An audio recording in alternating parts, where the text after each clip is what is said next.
다 함께 조용히 기도하심으로 살아계신 하나님께 예배로 나아가겠습니다.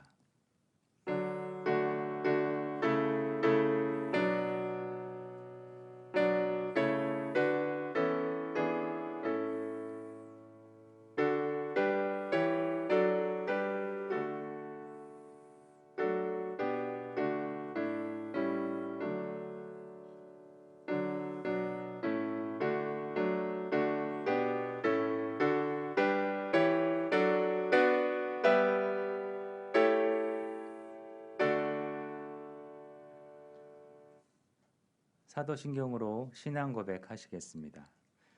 나는 전능하신 아버지 하나님 천지의 창조주를 믿습니다.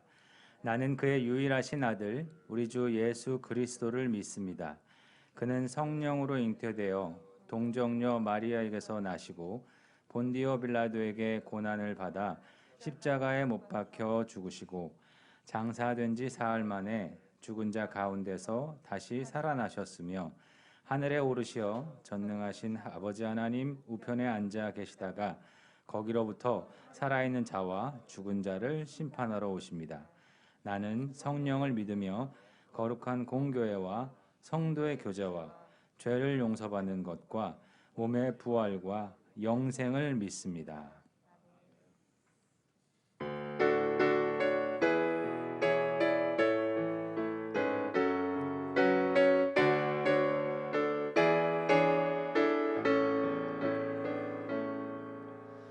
예수 우리 왕이여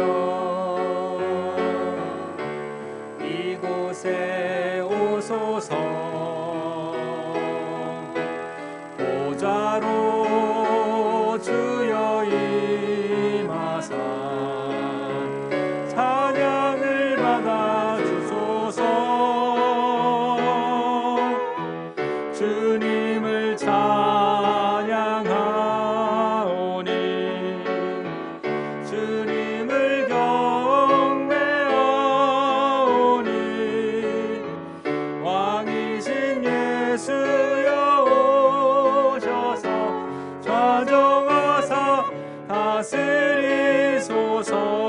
주님을 찬양하오니 주님을 찬양하오니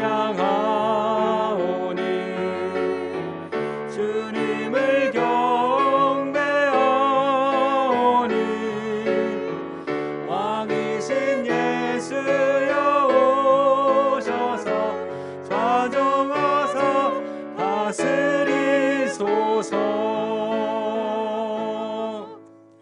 아멘. 이 시간에 힘차게 찬송가 29장 성도여 다 함께 찬양 드리겠습니다.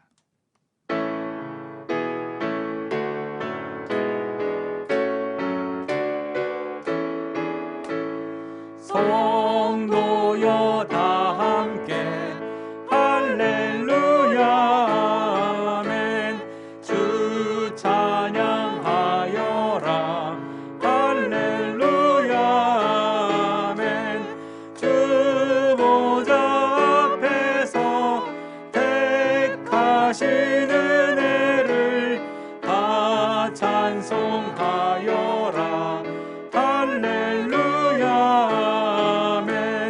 만문을 열어라 할렐루야 아멘 온 하늘 울려라 할렐루야 아멘 인도자 되시며 친구가 되신 주 그 사랑 끝없다 할렐루야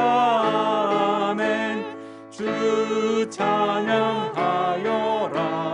할렐루야 아멘 찬양은 끝없다 할렐루야 아멘 거룩한 집에서 춤총 기리며 늘 찬송 부르자 할렐루야 이어서 우리 내 영혼의 햇빛비치니 주님의 놀랍고 크신 영광을 바라보면서 찬송가 428장 함께 힘차게 찬양하겠습니다.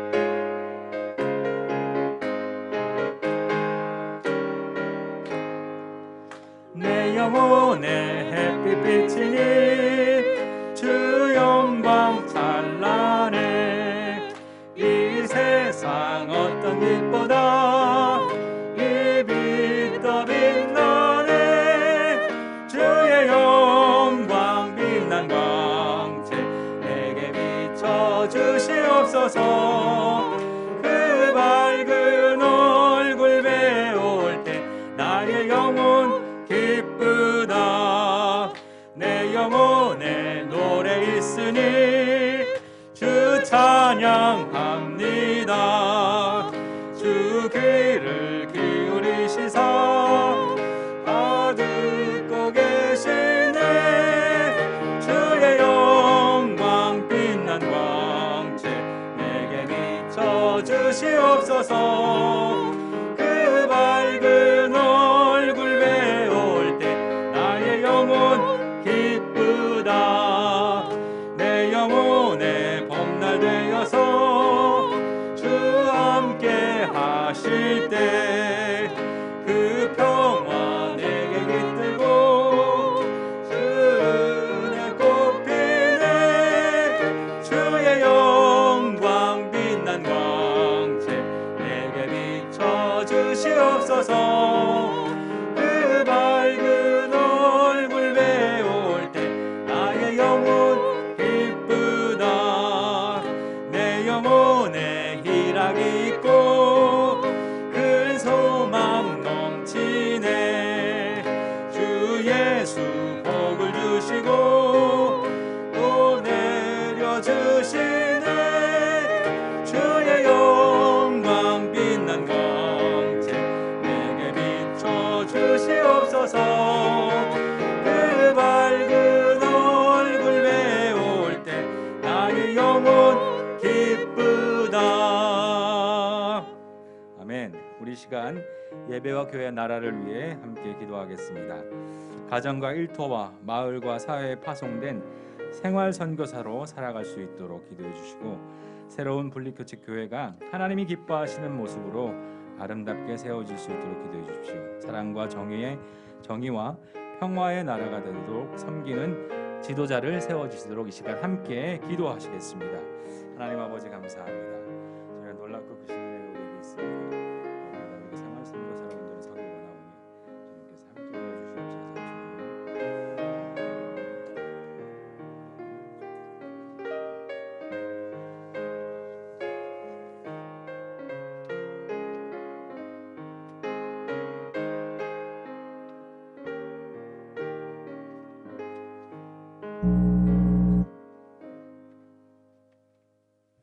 새로운 한 해를 허락하신 하나님께 감사의 찬송과 존귀와 영광을 올려드립니다.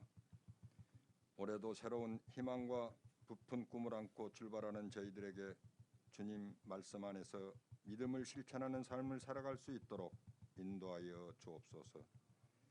연초부터 모이지 못하고 각자의 처소에 흩어져 온라인과 일부 대면 예배를 드리오니 주님을 찬양하는 기쁨을 주시고 주님의 말씀 듣는 것이 세상의 그 어떤 것보다도 귀한 것인 줄 알게 하옵소서. 주님 앞에서 우리의 몸과 마음과 정성을 드립니다. 받아 주시옵소서. 주님, 지난 2년 동안 겪어보지 못한 코로나 팬데믹 상황이 아직 끝나지 않았어도 새해를 맞아 하나님의 은혜로 새 출발을 다짐합니다. 코로나 바이러스 낙심과 절망에 빠졌던 우리의 일상들이 이제 새로운 희망과 소망을 품고 일어설 수 있도록 자비를 베풀어 주시고 우리의 예배도 예전으로 회복시켜 주시기를 간절한 마음으로 기도드립니다. 올 한 해는 하나님의 믿음의 자녀답게 언행이 잃지 않은 삶을 살게 하시고 주님이 허락하신 각자의 직분에 최선을 다하며 주신 말씀으로 은혜를 받아 행동으로 실천하여 오직 주님만을 사랑하고 순종하여 주님이 기뻐하시는 성도가 되기를 원합니다. 자비를 베풀어 주시는 하나님 아버지, 지금 이 나라와 이 민족이 겪고 있는 모든 분열의 혼란과 갈등의 현실을 긍휼히 여기시고 오는 대선에서 공의와 정의를 따라 국민을 위한 바른 지도자를 선택할 수 있도록 우리에게 지혜와 명철을 허락하시오. 정치가 안정되고 우리 경제도 회복되는 역사가 일어나게 하옵소서. 특별히 닫혀있는 남한과 북한의 대화도 회복되어 이 나라와 민족의 소원인 통일에 앞당겨지게 하여 주시옵소서. 생명이신 주님, 이 땅에 세우신 교회마다 성령 충만함이 넘쳐서 맡겨진 사명을 잘 감당하게 하시고 코로나 상황 속에서도 주님 뜻을 받들어 복음 사역을 감당해내는 모든 교회들이 되게 하옵소서.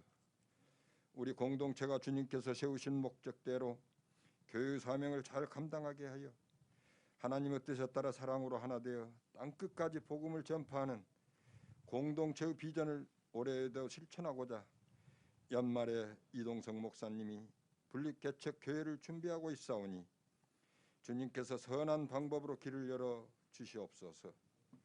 또 올해 우리 공동체가 추진하는 중점 사역으로 우리의 삶의 현장인 세상 속으로 파송된 생활선교사로 살아갈 수 있도록 인도하여 주시어 가장 기뻐하시는 복음을 전파하여 구원의 사명을 감당케 하시고 다음 세대의 양성을 위해 교회 학교가 활성화될 수 있도록 온 정성을 다하게 하옵소서. 본 교회를 위해 수고하시는 목회자님들에게 지혜와 명철을 허락하여 주시고 영과 육이 강건하게 하시고 가정의 평안도 주옵소서. 당회를 이끄는 장로님들을 비롯하여 안수 집사님, 권사님, 우리 성도님들이 봉사하는 각 부서들도 아름다운 열매를 맺는 한 해가 되게 하옵소서. 세계 열방에서 주님이 주신 사명을 감당하기 위해 수고하시는 동역 선교사님들과 하늘 비전교회, 예수사랑교회, 더울림교회를 비롯한 미자립교회와 성도 가공과 유관 단체들도 올해 주님께서 함께 동행하여 주시기를 간절히 기도드립니다. 이 시간 육신의 질병으로 고통받고 있는 성도들이 있습니다. 주님께서 친히 찾아가 주시어 치료 은총을 베풀어 주시고 사무 고통 중에 있는 성도들은 자유를 주시고 영적으로 물질적으로 고난받는 성도들에게는 주님이 위로와 평안을 허락하여 주옵소서. 오늘 말씀을 전하실 유한 목사님 성령의 권능으로 덧입혀 주시고 저희들 마음문을 열어 진리의 말씀을 듣게 하옵소서. 이 예배를 친히 주관하시고 인도하여 주실 줄 믿고 감사드리오며 예수님의 귀하신 이름으로 기도드리옵나이다. 아멘.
귀한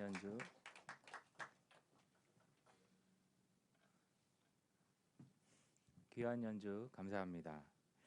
이 시간 교회 소식 함께 나누겠습니다. 분리개척 관련된 소식인데요. 분리개척 추진위원회가 구성되었습니다.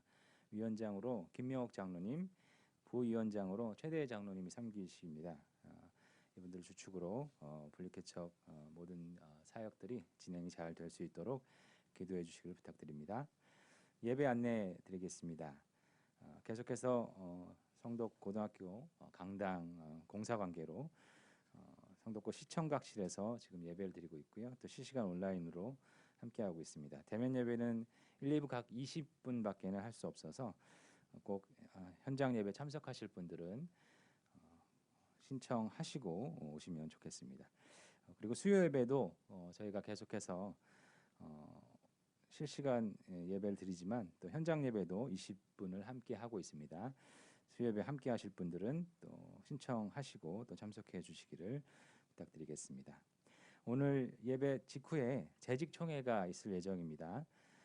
현장에서 함께 하시고요. 또 유튜브로 진행이 됩니다.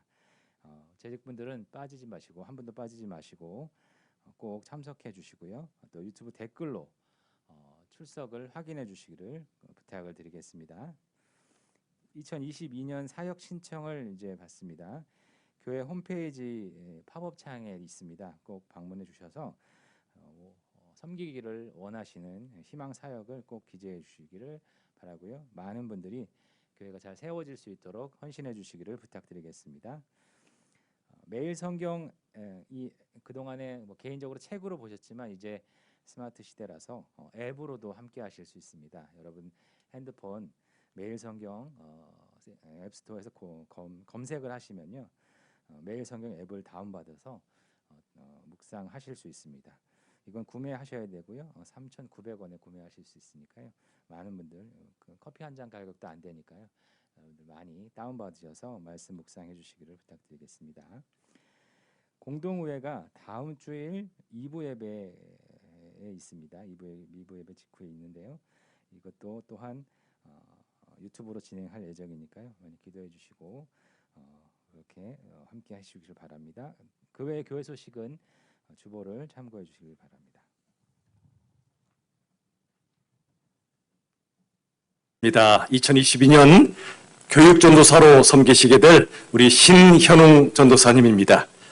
초등부의 박민아 목사님을 도와서 인턴으로 섬기시며 또 많은 실습과 훈련을 하게 되실 텐데 여러분도 함께해 주시고 기도해 주시면 감사하겠습니다. 제가 이 시간 기도하겠습니다. 하나님 아버지 참 감사합니다. 하나님께서 우리 신현웅 전도사님을 세우시고 키우셔서 하나님 나라의 귀히 쓰임받는 목회자가 되게 하여 주시옵소서. 초등부에서 섬길 때 하나님께서 그 마음속에 목자의 마음을 주시고 한 영혼 한 영혼을 주의 마음으로 사랑하게 하여 주시고 하나님의 뜻을 따라 하나님이 영광 받으시는 귀한 목회자로 평생을 인도하여 주시옵소서. 예수님의 이름으로 간절히 기도하옵나이다. 아멘. 우리 시간에 인사드릴 때 뜨거운 박수로 맞이해 주시기 바랍니다. 인사드리겠습니다. 지난 주일에 참 2부 예배 때 방송이 참 여러 가지 여의치 않은 상황이 있어서 우리 신현웅 교육전도사님 소개가 특별히 온라인으로 들으시는 우리 성도님들께 전달이 안 되어서 이렇게 녹화를 해서 함께 여러분께 전해드렸습니다. 기도해 주시기 부탁을 드립니다. 이 시간에는 올해 하나님께서 서리 집사님으로 세우신 분들을 임명하는 시간을 갖도록 하겠습니다. 이제 새해 남자 서리 집사님 8분, 여자 서리 집사님 7분을 하나님께서 세우셨는데요. 혹 이 자리에 오셨으면 이따가 손 한번 들어주시고 또 가정에 계시다면 여러분들이 함께 서로 축복하시고 함께 마음을 나누시기 바랍니다. 경기현 집사님, 또 김태일 집사님, 류지훈 집사님, 박원순 집사님, 신승훈 집사님, 엄성수 집사님, 이준명 집사님, 조규봉 집사님, 여자서리 집사님들로 김윤주 집사님, 김춘화 집사님, 김혜경 집사님, 박영애 집사님, 신선영 집사님, 윤지희 집사님, 한은선 집사님까지 총 남녀 15분입니다. 혹시 자리에 오신 분 혹시 계십니까? 손 한번 들어주세요. 예, 김춘환 집사님 오셨고요. 또 가정에 계신 분들까지 여러분 이번에 15분 하나님 앞에 귀하게 하나님께서 영광 받으시길 한번 격려의 박수 한번 드리도록 하겠습니다. 예, 감사합니다. 네, 감사합니다. 이제 새해에 하나님께서 세우신 목회자는 물론이고 우리 장로님들, 권사님들, 안수 집사님들, 또 서리 집사님들까지 하나님 앞에 든든한 일꾼으로 세워지셔서 하나님 나라와 우리 주님의 교회를 위해 귀하게 섬겨주시기를 부탁을 드리겠습니다. 여러분 이제 하나님께서 우리 교회를 세우신 2022년도 목표는 생활 선교입니다. 가정과 일터와 마을과 사회, 세상에 파송된 생활 선교사로 사는 것이 우리의 목표입니다. 하나님 앞에 귀하게 우리 모두가 드려지길 원하고요. 재직 총회 때는 오늘 임명받으신 신규 서리 집사님 포함해서 우리 기도 사역자, 기도식 분자까지도 모두 참여해 주시기 부탁을 드리겠고요. 지난주 중에 우리 지정범 전도사님의 어머님께서 천국에 입성하셨습니다. 홍성애 사모님의 시어머님이신데요. 정말 아름다운 정말 믿음의 삶을 사시다가 하나님 품에 안기셨습니다. 귀한 이 가정을 위해서 많이 기도해 주시고 또 격려해 주시고 위로해 주시기를 부탁을 드리겠습니다. 힘내시라고 함께하면 우리 한번 격려에 한번 박수로 한번 드리도록 하겠습니다. 귀한 가정을 위해 기도해 주시기 바랍니다. 예, 감사합니다. 오늘 혹시 이 자리에 오신 분 가운데 등록을 원하시는 분이 계시면 예배 직후에 저를 만나 주십시오. 이따가 함께 우리 주님 안에서 교제를 나누기를 원합니다. 이 시간에 하나님의 말씀을 제가 받들어 읽겠습니다. 오늘 말씀의 본문은 고린도후서 4장 16절에서 18절의 말씀입니다. 고린도후서 4장 16절에서 18절의 말씀 제가 읽겠습니다. 그러므로 우리가 낙심하지 아니하노니 우리의 겉사람은 낡아지나 우리의 속사람은 날로 새로워지도다. 우리가 잠시 받는 환난에 경한 것이 지극히 크고 영원한 영광에 중한 것을 우리에게 이루게 함이니 우리가 주목하는 것은 보이는 것이 아니요 보이지 않는 것이니 보이는 것은 잠깐이요 보이지 않는 것은 영원함이라. 아멘. 이 시간에 시간과 복음이라는 제목의 말씀을 나누도록 하겠습니다. 고린도후서 4장 16절의 말씀을 우리 다 같이 읽겠습니다. 다 같이 시작. 그러므로 우리가 낙심하지 아니하노니 우리의 겉사람은 낡아지나 우리의 속사람은 날로 새로워지도다. 이 말씀 보세요. 여기 낡아지나 마지막에 날로 새로워진다라고 말씀합니다. 낡아지는 것도 새로워지는 것도 인생의 시간이 흘러가면서 일어나는 일들입니다. 여러분 시간이 흐르며 우리의 겉사람이 낡아가는 것은 너무나 자연스러운 일입니다. 주름살이 늘고요. 머리칼이 휘어지거나 빠지고요. 무릎은 삐걱대고 온몸의 기력이 약해지는 건 너무나 당연한 것입니다. 그러나 여러분 반대로 시간이 흐르며 새로워질 수 있는 것이 있습니다. 우리의 속사람입니다. 여러분 두 가지의 중요한 법칙이 있습니다. 하나는 엔트로피 법칙이고 또 하나는 신트로피 법칙입니다. 상반되어 보이지만 동시에 두 법칙이 존재합니다. 엔트로피 법칙이 뭐냐면 시간이 흐를수록 모든 것이 질서에서 무질서로 나아가는 겁니다. 무슨 뜻일까요? 쉽게 말하면 모든 것은 시간이 흐르며 창조에서 소멸 또는 죽음을 향해 나아갑니다. 반대로 신트로피 법칙은 시간이 흐를수록 무질서에서 오히려 질서로 나아갑니다. 소멸 또는 죽음에서 새 창조 또는 부활로 나아갑니다. 여러분 복음의 두 진리, 십자가의 죽음과 부활, 이 두 가지가 실은 이 세상의 법칙 안에도 녹아져 있는 것입니다. 여러분 우리의 겉사람이 낡아지는 것은 엔트로피 법칙에 해당됩니다. 그러나 우리의 속사람이 새로워지는 것은 또 신트로피 법칙에 해당됩니다. 참 놀랍습니다. 여러분 고린도후서 4장 17절 말씀 보시죠.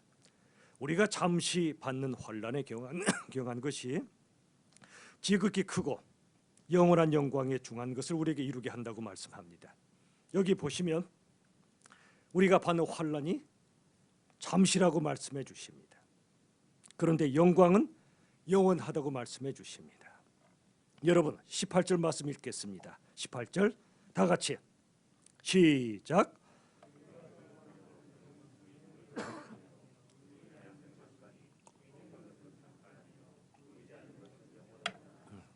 보십시오.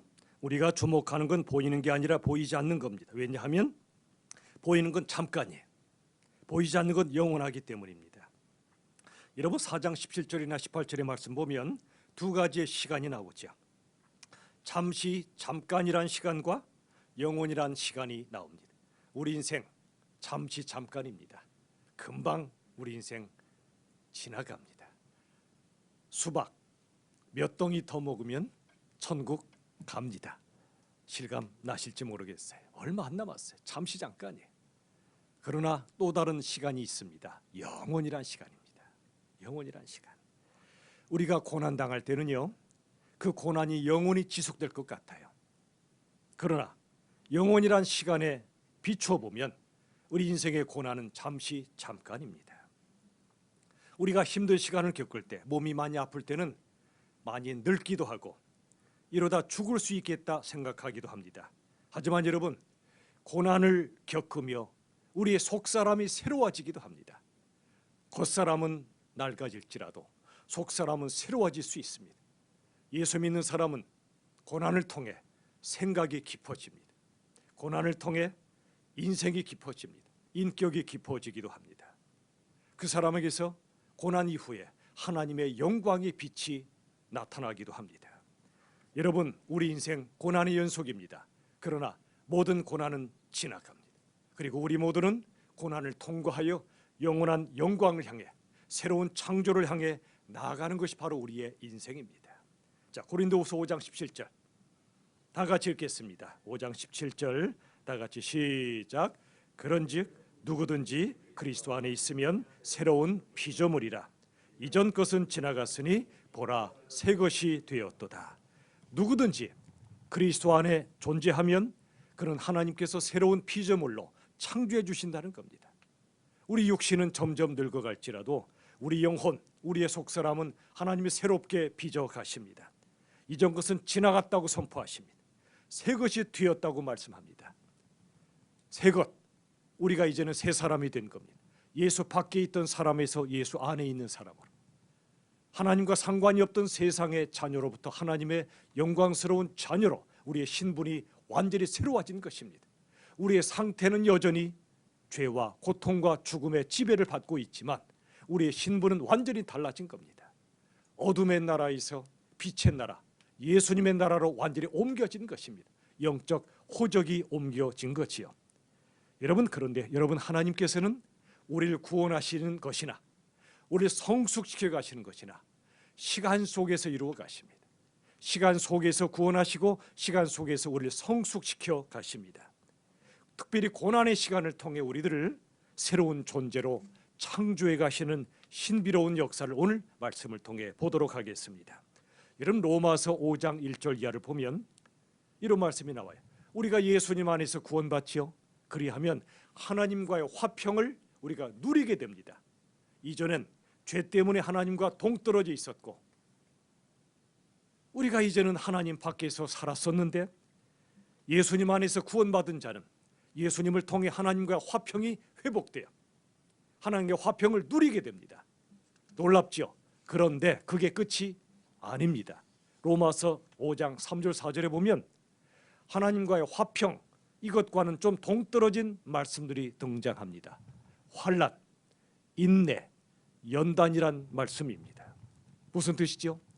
우리가 구원받아 하나님의 자녀가 되어도 이 땅에 사는 한 여전히 고난은 존재한다는 겁니다. 예수 믿는 사람도 몸이 아플 수 있고 예수 믿어도 실패와 상처를 경험하기도 합니다. 그럼 우리 인생은 뭘까요? 예수 믿는 우리들은 고난과 인내와 연단을 통과하여 영원한 영광을 향해 나아가는 과정, 이게 바로 인생입니다. 로마서 7장에 가면 우리 인생의 적나라한 현실이 등장합니다. 우리의 속사람은 하나님의 법을 즐거워하는데 또 다른 법이 있어 우리를 이끌어갑니다. 두 법이 서로 싸웁니다. 우리 안에 두 DNA가 있어요. 예수 DNA와 세상 DNA가 공존합니다. 이 둘 사이에 싸움이 있습니다. 다르게 표현하면 하나님을 즐거워하는 예수 DNA와 하나님을 거역하는 아담의 DNA가 서로 전쟁을 벌이는 것입니다. 이 땅의 가장 치열한 전쟁터는 어디죠? 우리 안에 있어요. 우리 안에. 사도 바울이 로마서 7장을 통해 이 기가 막힌 싸움을 고백하며 오호라 나는 곤고한 자라고 말합니다. 우리가 이 땅에 사는 한 누구도 죄와 고통과 죽음으로부터 자유할 수가 없어요. 그래서 우리들은 예수 DNA와 세상 또는 아담의 DNA가 내 안에 살아있기 때문에 이 싸움은 평생 계속될 겁니다. 주님 나라 가는 날 이 싸움이 끝나고 우린 자유케 될 것입니다. 여러분, 그런데 놀라운 것이 있습니다. 우리 안에 이 두 DNA가 싸우는 힘겨운 삶을 사는데 하나님께서 왜 이 두 가지를 허락하실까요? 그것은 이 두 가지 DNA를 뼈저리게 경험하게 하심으로써 하나님 앞에 고개를 쳐들던 인생이 하나님 앞에 항복하게 하십니다. 바울 되기 전 사울, 그는 자기 확신으로 살았습니다. 예수는 가짜다. 예수 믿는 사람은 하나님을 대적하는 자들이다. 저들을 체포하고 잡아 죽여야 한다. 스데반의 죽음 앞에 사울은 당연하게 여겼습니다. 자기 확신으로, 자기 열심으로 예수님과 그 제자들을 부인했고 핍박했습니다. 그런데 예수님의 빛이 사울에게 임합니다. 그는 하나님 앞에 꼬꾸라집니다. 흔히들 이 장면을 가리켜 사울의 회심이라고 말하지만 아닙니다. 스스로 회심한 것이 아니라 하나님께서 그를 항복시키신 겁니다. 항복시킨 거예요. 우리도 그러지 않았어요? 내가 회심하고 내가 예수 믿어서 내가 구원받았다 말할 수 있습니까? 아닙니다. 믿음이란 주어가 달라지는 거예요. 내가 이렇게 살던 인생이 하나님께서라고 주어가 바뀌어요. 믿음이란 내가 믿었다는 게 중심이 아니에요. 하나님을 믿었고 하나님께서 나를 사로잡으셨다는 뜻입니다. 여러분, 내가 회심했다? 아닙니다. 우리는 항복한 거예요. 예수님의 빛 앞에, 예수님의 거룩한 사랑 앞에 항복한 거예요. 이렇게 하나님께서 우리 안에 예수 DNA와 아담의 DNA가 치열하게 싸우는 걸 아십니다. 허락하십니다. 그리고 하나님 없는 인생이 얼마나 허무한지를 처절하게 깨닫게 하십니다. 그리고 엎어지고 깨집니다. 초라해지고 비참해집니다. 이 과정을 통해 예수님 밖에는 길이 없구나, 예수님 외에는 소망이 없음을 절절히 깨닫게 하시는 거예요. 그러므로 여러분, 엎어지고 깨지는 것 힘들지만, 초라하고 비참해지는 것 고통스럽지만 그게 바로 사는 길입니다. 그래야만 우리들은 하나님 앞에 무릎을 꿇습니다. 이렇게 하나님 앞에 무릎을 꿇은 인생, 항복한 인생은요, 내가 깔볼 사람이 없어요. 내가 증오할 사람도 없어요. 이전엔 내가 우월하다고 생각해서 누군가를 깔보기 쉬워요. 심지어 세상은 물론이고 교회에서도 나는 이 정도의 영성과 신앙과 직분이 있는데 당신은 그렇지 않잖아, 이렇게 낮춰 볼 수 있어요. 그러나 내가 가장 기가 막힌 죄인이고 하나님 예수님 없이 나는 아무것도 아님을 깨닫게 되면은요, 하나님 앞에 항복할 뿐만이 아니라 누구도 깔보거나 누구도 증오할 수가 없게 됩니다. 그 사람은 이제 교만을 꺾고 하나님 앞에 겸손해집니다. 이 모든 과정은 어느 한순간 뚝 떨어져서 이루어지는 게 아니에요. 거듭난 사람으로, 거룩한 사람으로 하늘에서 뚝 떨어지는 게 아닙니다. 인생의 시간 속에서 이런 과정이 이루어진단 말이지요. 여러분, 시간은 흘러가 버리는 게 아니에요. 무언가가 쌓이는 겁니다. 지난날 우리의 인생의 시간 속에 어떤 분은 상처가 쌓일 수 있고 어떤 분은 사랑의 추억이 쌓일 수 있어요. 두 가지가 공존하죠. 그러나 여러분, 기억하면 어떤 기억이 여러분의 마음속에 가득합니까? 상처는 떠나보내세요. 하나님이 주셨던 그 사랑, 누군가에게 받았던 사랑, 누군가와 나누었던 사랑의 추억만 시간 속에 쌓아가십시오. 사람의 겉은 시간이 흐를수록 쇠퇴할 수밖에 없지요. 그러나 우리의 속은 자라가야 하지 않겠습니까? 겉은 낡아갈지라도 속은 익어가야 하지 않겠습니까? 여러분, 사람이요, 겸손, 진실, 사랑을 배운다는 건 평생의 시간이 걸립니다. 옛날에 어떤 분은 겸손, 진실, 사랑을 배우기까지 60년이 걸린다고 하는데 제가 60이 넘어 보니까 아직도 멀었어요. 평생 걸린다고밖에 고백할 수밖에 없습니다. 시인 예이츠라고 있습니다. 윌리엄 버틀러 예이츠가 세월과 함께 찾아오는 지혜라는 시에서 이렇게 말합니다. 이파리는 많아도 뿌리는 하나. 거짓으로 보낸 젊은 시절 동안 햇빛 아래에서 잎과 꽃들을 흔들어댔지. 이제 나는 진실을 향해 시들어가네. 워낙 의미를 압축적으로 함축적으로 담고 있어서 좀 묵상이 필요합니다. 보시죠. 이파리는 많아요. 무성한 이파리입니다. 그러나 알고 보면 뿌리는 하나예요. 이파리나 꽃이나 열매가 화려해 보이지만 보이지 않는 뿌리로부터 진액이 올라오고 영양분이 올라오지 않으면 이파리도 꽃도 열매도 없어요. 그 다음 보세요. 거짓으로 보낸 젊은 시절 동안 햇빛 아래에서 잎과 꽃들을 흔들어댔지. 젊은 날에는 자기가 옳은 줄 압니다.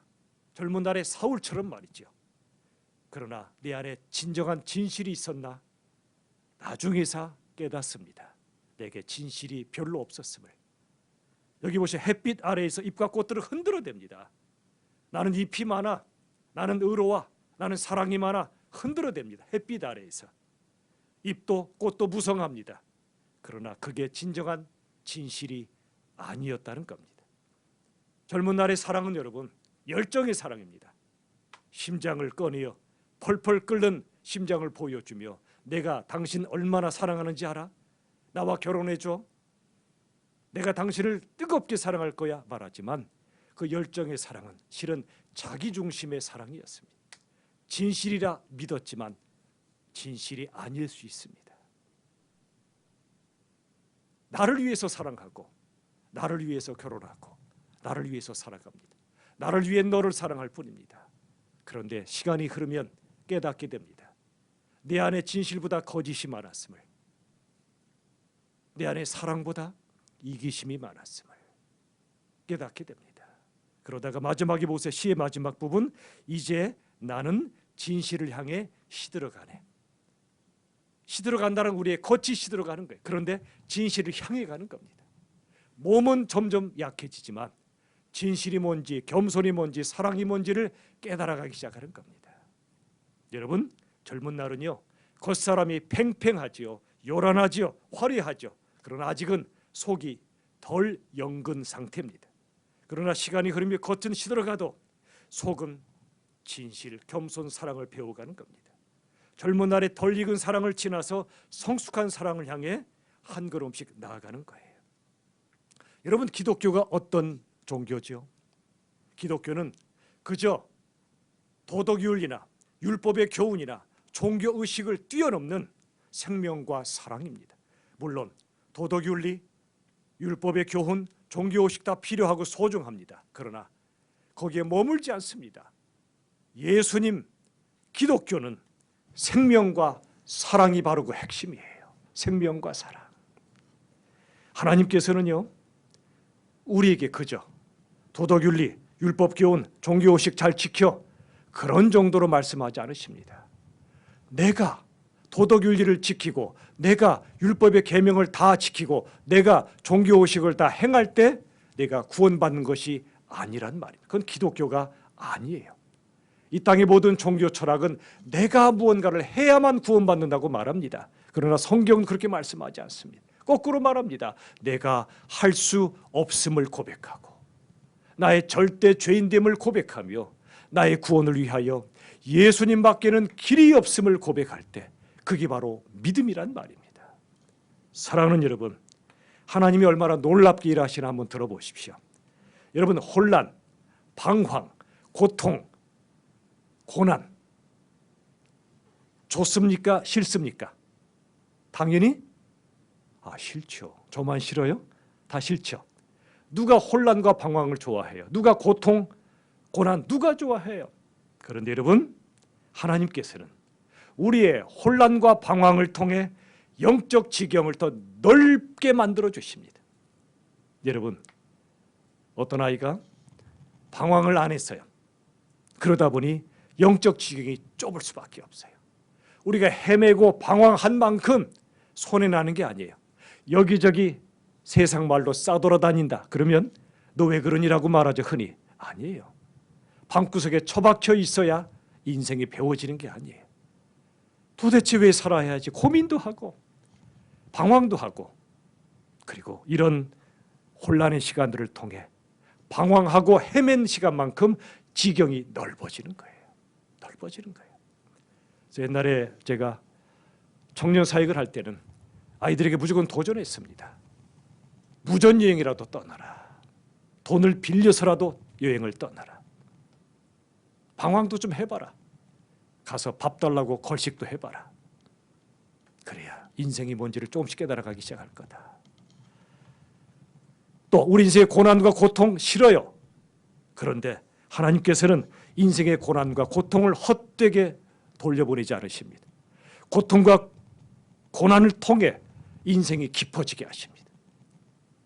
영적 깊이를 더 깊이 있게 만들어 가십니다. 혼란과 방황은 넓이를 주고 고생과 고난은 깊이를 우리에게 줍니다. 여러분, 언제 우리에게 믿음이 생기죠? 언제 우리가 하나님 예수님을 제대로 믿죠? 나에게 절망할 때입니다. 내게 절망하는 순간이 믿음이 시작되는 순간이에요.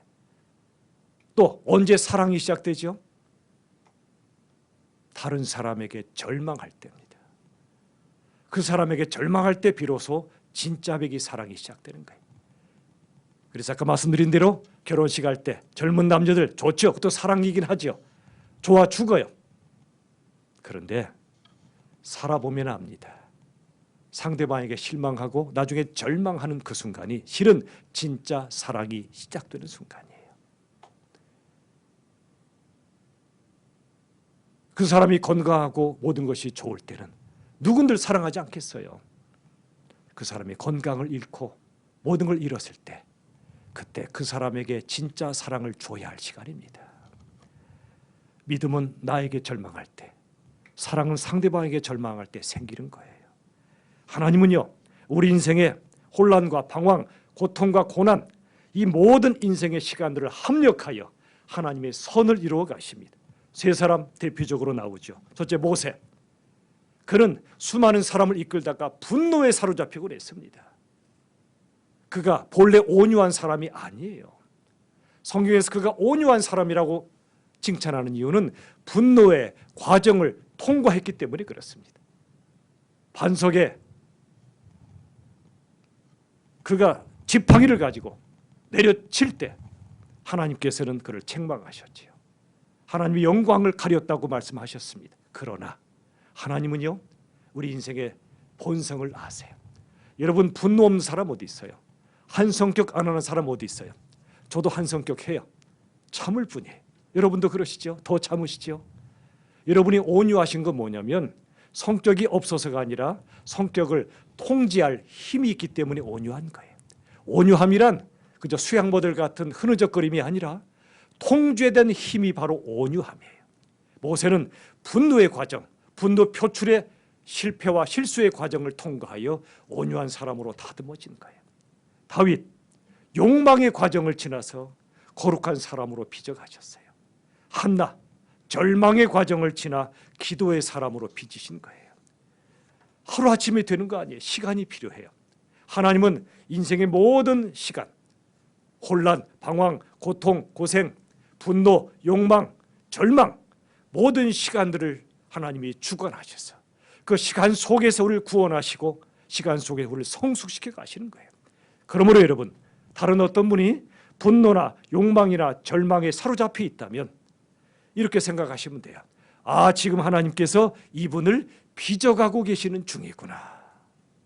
저 사람 왜 저래? 그러시면 안 돼요. 마치 나는 안 그런 것처럼. 천만에요. 분노, 욕망, 절망으로부터 자유한 사람 아무도 없어요. 아무도 없어요. 어떤 사람이라도 우린 정죄하기보다 긍휼히 여겨야 합니다.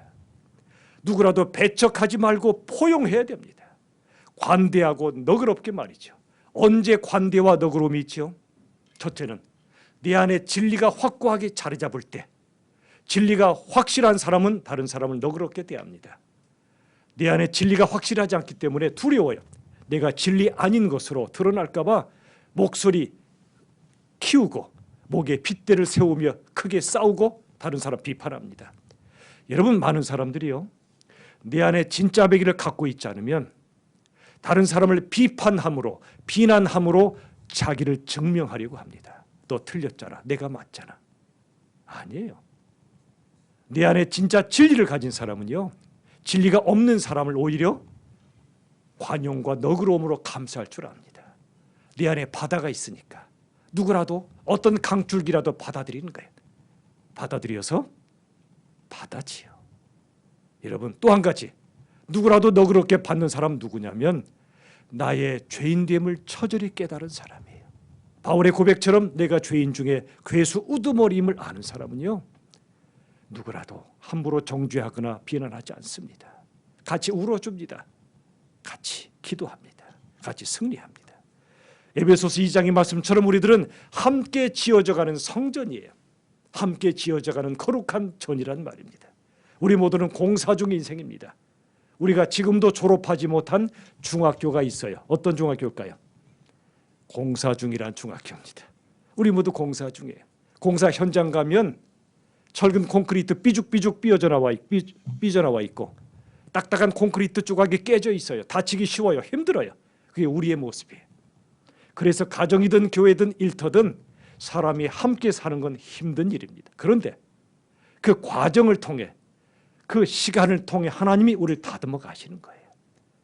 저 사람의 뾰족함 때문에 내가 아팠다면 내 뾰족함 때문에 다른 사람이 아팠음을 깨닫게 하십니다.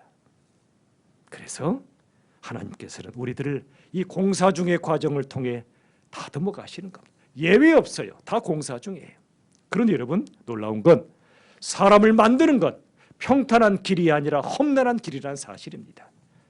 항상 해가 쨍쨍 내리쬐면 그 땅이 사막이 되잖아요. 모든 게 잘 되기만 하면 그 인생은 망할 수밖에 없어요. 그 영혼은 무너질 수밖에 없어요. 여러분, 자식이 잘 되길 당연히 바라셔야 됩니다. 사랑하니까 꽃길만 걷길 바라죠.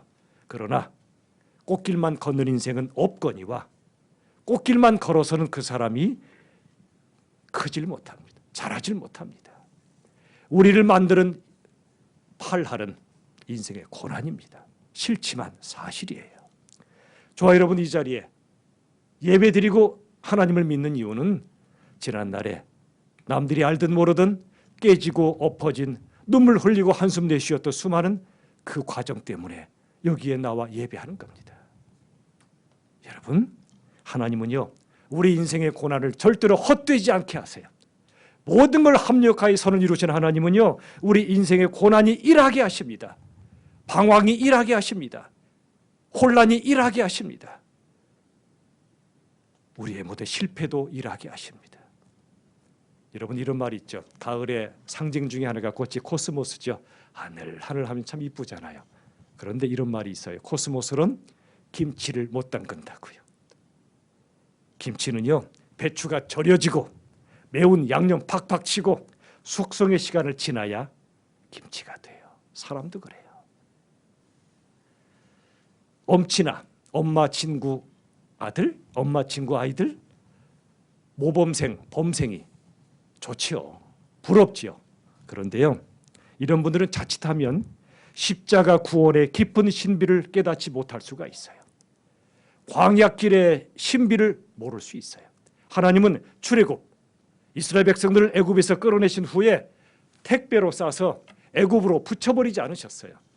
광야를 통과하게 하셨어요. 왜 그러셨을까요? 2주, 길어야 한 달이면 갈 가나안 땅인데 40년을 걷게 하셨어요. 왜 그러셨을까요? 여러 가지 이유가 있죠.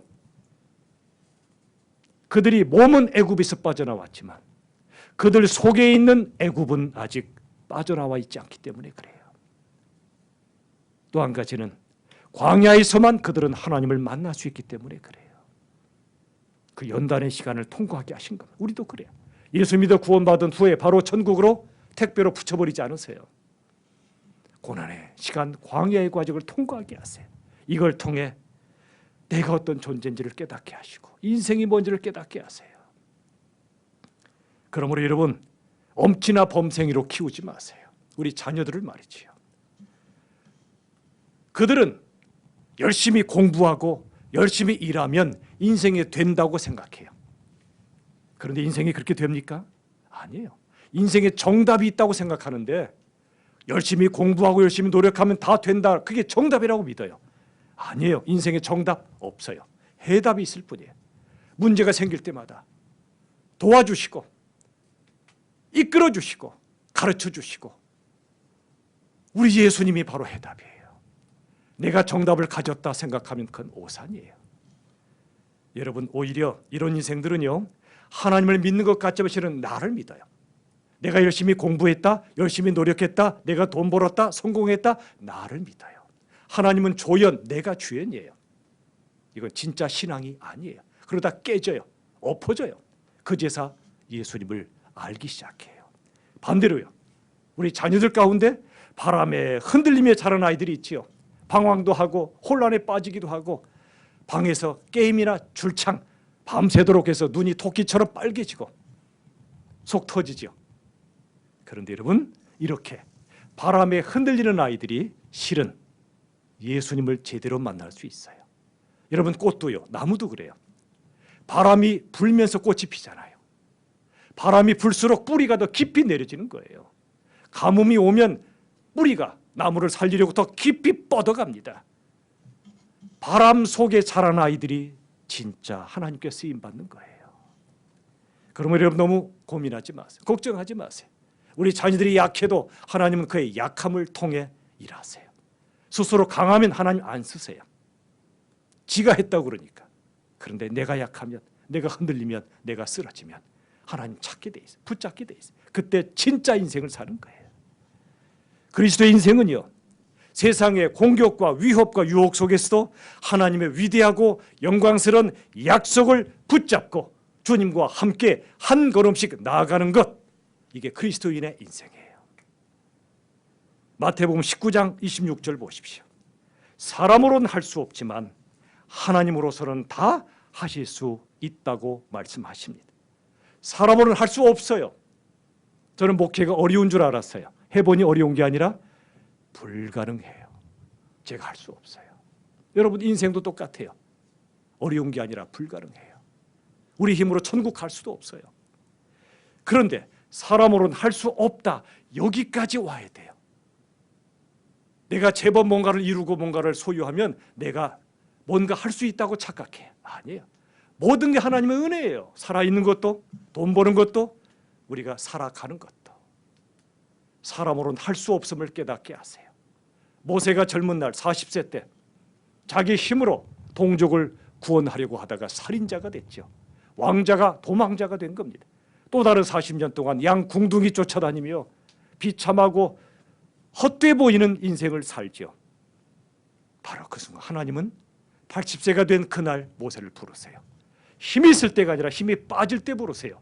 내가 할 수 있다고 외칠 때가 아니라 할 수 없다고 말할 때 하나님이 쓰세요. 애굽에서 수사학, 말하는 학문을 배웠던 그가 이제는 나 말 못한다고, 입이 뻣뻣하다고 말합니다. 그 순간 하나님이 쓰시는 거예요. 자기 말이 아니라 하나님의 말씀을 전하게 하세요. 여러분, 사람으로는 할 수 없어요. 여기까지 우리가 고백해야 돼. 그 순간 하나님이 할 수 있음을 믿는 거예요. 나는 못하나 절망하지 않아요. 하나님이 계시니까. 여러분, 우리는 죽었다 깨라도 죄와 죽음 못 이겨요. 그러나 하나님 이기게 하십니다. 죄는 십자가로, 죽음은 부활로 이기게 하십니다. 그러므로 여러분, 누군가 동굴 속으로 기어들어가면 억지로 끄집어내지 마세요. 기다려주세요. 시간을 주세요. 그게 자식이든 다른 사람이든 그 동굴 속에서 하나님을 깊이 만나도록 기도해 주세요. 기다림은 믿음으로만 가능합니다. 그리고 기도해 주세요. 아까 얘기했던 허구한 날 방에서 밤새도록 게임해서 눈이 토끼처럼 빨개진 어떤 자녀가 있었어요. 얘 커서 뭐 되려고 하나 그랬어요. 나중에요, 게임 회사를 차렸어요. 그리고 멋진 기독교인으로 살고 있어요. 게임이 좋다 그런 뜻이 아니에요. 밤새도록 시키라는 뜻도 아니에요. 우리가 보기에 아니다 싶은 것 하나님께서는 놀랍게 이끌어가세요. 우리들은요, 뭐가 아니면 다 지워버리고 새로 시작하려고 그래요. 근데 하나님은 우리의 실수와 실패까지도 끌어안아서 새롭게 창조해 가시는 분이세요. 기가 막힌 분이세요. 그러므로 지난날 또는 오늘 실패, 실수, 혼란, 방황에 있어 너무 낙심하지 마세요. 나든 내 자식이든 다른 사람이든 하나님이 계시잖아요. 그러므로 여러분, 이 진리를 잊지 마십시오. 사람은 엎어져 봐야 낮아져요. 깨져 봐야 겸손해진다는 얘기예요. 또 낮아져 봐야 깊어지는 거예요. 인생이 깊어져요. 비참해져 봐야 참된 나를 발견하고 인생이 뭔가를 깨달아요. 소경이 눈 뜨듯이 말이지요. 하나님께서는 시간을 통해 당신의 사람을 만들어 가시고요, 역사를 통해 당신의 나라를 만들어 가세요. 우리 한 사람 한 사람 그 시간을 통해 당신의 사람을 만드시고요, 역사를 통해 우리나라도 그래요. 보수 진보 갈려서 난리잖아요. 그런데 여러분, 큰 그림을 보시면 하나님이 우리나라를 보수 진보 크게 흔드심으로 그릇을 키우시고 계세요. 이 세상 어느 나라에도 복음을 전할 수 있는 그릇을 키우고 계세요. 사람이든 나라든 하나님이 이끌어 가신다는 말이에요.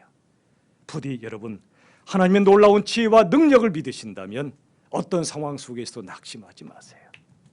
하나님의 손길에 전 인생을 맡기세요. 책임져 주실 겁니다.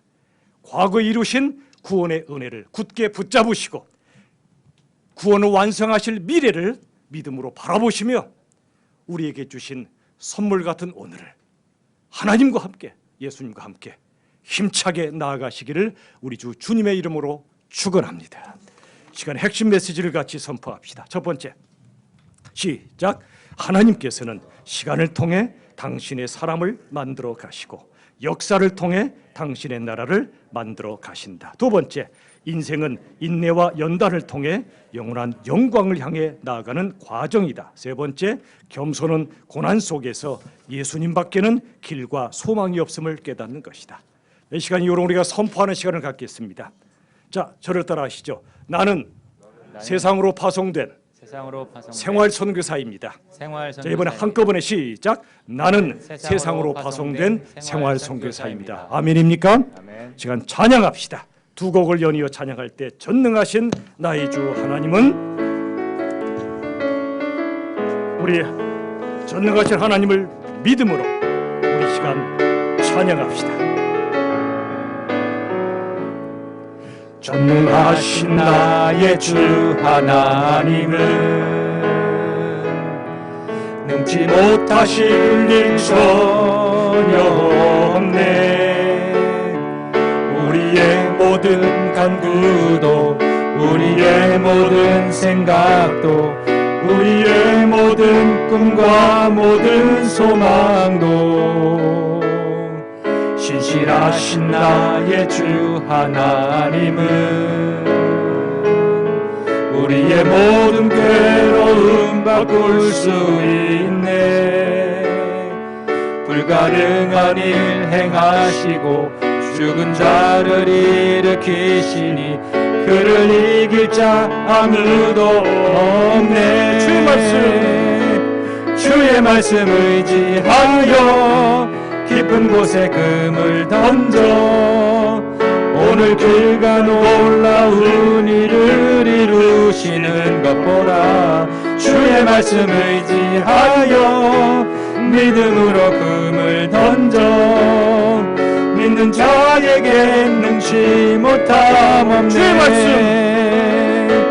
주의 말씀 의지하여 깊은 곳에 금을 던져 오늘 그가 놀라운 일을 이루시는 것 보라. 주의 말씀 의지하여 믿음으로 금을 던져 믿는 자에게 능치 못함 없네. 여러분, 하나님은 모든 걸 합력하여 당신의 선을 이루심을 믿으십니까? 전능하신 하나님을 믿으신다면 아무것도 두려워하지 마십시오. 찬양합시다.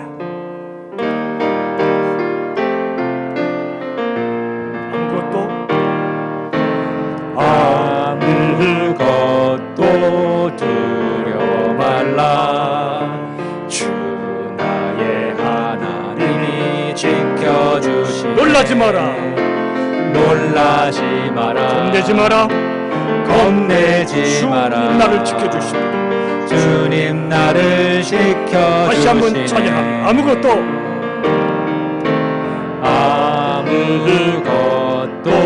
두려워 말라. 주 나의 하나님이 지켜주시네. 놀라지 마라. 놀라지 마라. 겁내지 마라. 겁내지 마라. 주님 나를 지켜주시네. 아멘.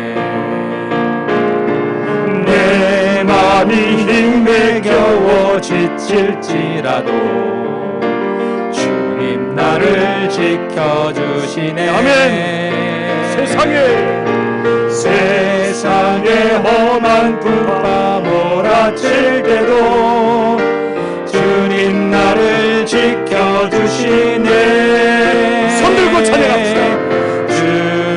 주님은 나의 산성, 주님은 나의 요새, 주님은 나의 소망, 나의 힘이 되신 여호와. 주님 나의 산성. 주님은 나의 산성, 주님은 나의 요새, 주님은 나의 소망, 나의 힘이 되신 여호와. 우리 시간에 손 들고 한번 기도하기 원합니다. 너무 힘드신 분은 손 내리셔도 괜찮습니다. 두 가지로 기도할 때 올 한 해 모든 상황 속에서 하나님 만나고 하나님의 사람이 되게 해달라고. 두 번째, 고난 속에서 만난 하나님을 다른 사람에게 힘있게 전파하는 생활 선교사가 되도록 간절히 한번 합심하여 기도합시다. 살아계신 아버지 하나님, 긍휼을 베풀어 주시옵소서. 인도하여 주시옵소서.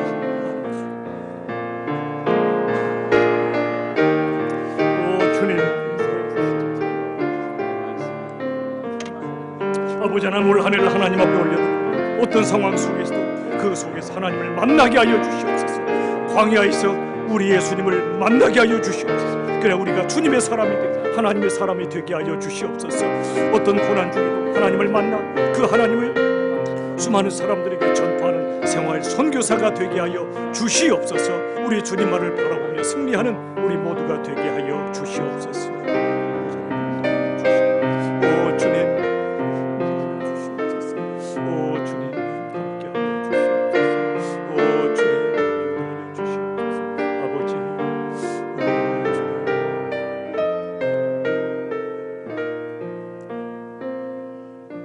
살아계신 아버지 하나님, 감사합니다. 우리의 혼란과 방황도 고난과 고통도 헛되지 않게 하시며 합력하여 하나님의 영광스러운 선을 이루실 줄로 믿습니다. 고난 중에 우리를 붙잡아 주셔서 당신의 사람으로 빚어 주시고 역사 속에서 하나님의 나라를 이 땅에 이루어 가심을 저희들은 믿습니다. 그러므로 겉사람이 무너져도 낙심하지 않게 하시고 속사람이 날로 우리 주님을 향해 나아가게 하여 주시옵소서. 모든 것 주께 맡기오며 예수님의 이름으로 간절히 기도하옵나이다. 아멘. 이 시간 모두 일어나셔서 이 자리에는 앉아 계시고요, 가정에 계시면 일어나셔서 주의 기도를 드림으로 봉헌하겠습니다.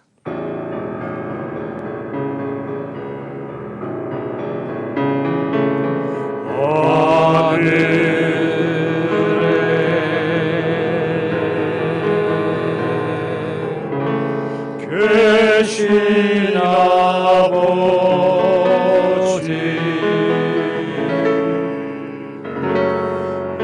이름 거룩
기도하겠습니다. 우리 주 하나님, 이 시간에 마음과 정성을 다해 예물을 올려드리옵나이다. 여러 가지 모양으로 주께 드리는 예물, 오직 우리 주 예수님의 이름이, 하나님의 영광이 나타나는 예물 되게 하여 주시옵소서.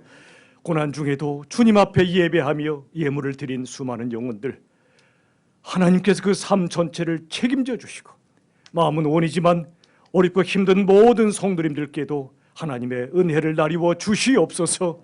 이 예물 쓰여지는 곳 오직 주의 복음이 증거되며, 오직 예수님의 사람으로 키워지며 다음 세대가 살아나는 역사를 허락하여 주시옵소서.